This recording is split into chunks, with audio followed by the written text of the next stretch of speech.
শেরপুর জেলার অন্যতম ঐতিহ্যবাহী বাজার হলো কাঁচামালের সবজির বাজার। এটি শেরপুর জামালপুর মহাসড়কের পাশেই অবস্থিত। সহজ যোগাযোগ ব্যবস্থা ও সুবিধাজনক অবস্থানের কারণে এই বাজারটি দীর্ঘদিন ধরে ব্যবসায়ী ও কৃষকদের আস্থার কেন্দ্র হিসেবে পরিচিত। প্রতিদিন ভোর থেকে শুরু করে সকাল পর্যন্ত এই বাজারে জেলার বিভিন্ন উপজেলা শ্রীবর্দী, নালিতাবাড়ি, ঝিনাইগাতি ও নকলা থেকে কৃষকরা সরাসরি টাটকা সবজি নিয়ে আসেন। এখান থেকে পাইকারি দরে কেনা সবজি রাজধানী ঢাকাসহ দেশের বিভিন্ন জেলা ও অঞ্চলে সরবরাহ করা হয়। কাঁচামালের এই বাজার মূলত পাইকারি সবজির জন্য বিখ্যাত।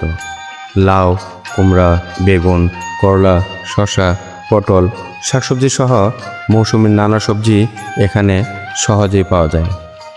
কৃষকরা যেমন ন্যায্য মূল্য পাওয়ার আশায় থাকেন, তেমনি দেশের বিভিন্ন প্রান্তের ভোক্তারাও পেয়ে থাকেন তাজা ও মানসম্মত সবজি।